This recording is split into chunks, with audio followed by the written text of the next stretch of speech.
আজ হোক কাল হোক প্রত্যেকটা মানুষ আমরা কিন্তু মারা যাব। এমন জীবন তুমি করিবে গঠন, মরিলে হাসিবে তুমি কাঁদিবে ভুবন, এমন কথা অনেকে বলে না? এই পৃথিবীর বুকে নিকৃষ্ট কিছু জীব আছে, নিকৃষ্ট গরু, ছাগল, কুকুর, এগুলো মারা গেলে মানুষ কান্নাকাটি করে না। কিন্তু মানুষ হয়ে কিছু মানুষ আছে যে মানুষ মারা যাওয়ার পরে আল্লাহর কাছে শুকরিয়া আদায় করে। কি বলে যে আল্লাহ বাঁচছি যে হাইওয়ানটা মরছে। এরকম অনেক লোক আছে না? মানুষ মারা যাওয়ার পরে শুকরিয়া আদায় করে। আমি পৃথিবীর বুকে আমরা যত মানুষ এই ভূখণ্ডে আছে সবার উদ্দেশ্যে একটা কথা বলতে চাই।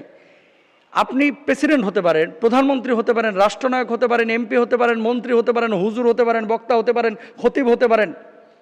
মানুষ যদি মারা যাওয়ার পরে, আপনি মারা যাওয়ার পরে বলে যে এই হাইওয়ানটা মরছে, পশুটা মরছে, ভালো হয়েছে, জানতে হবে যে আপনি এই পৃথিবীবাসীকে কষ্ট দিয়ে গেছেন।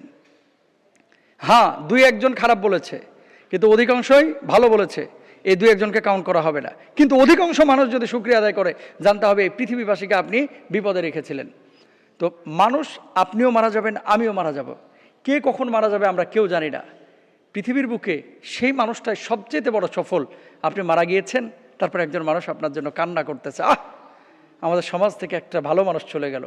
আপনি মারা গিয়েছেন, মানুষ তারপরে কান্না করতেছে। এরকম মানুষ হয়তোবা আর ফিরে আসবে না, এমন মানুষ হয়তোবা আর আসবে না। এরকম কথা কিন্তু আমাদের অনেক ভাইরা, অনেক বোনেরা বলেন।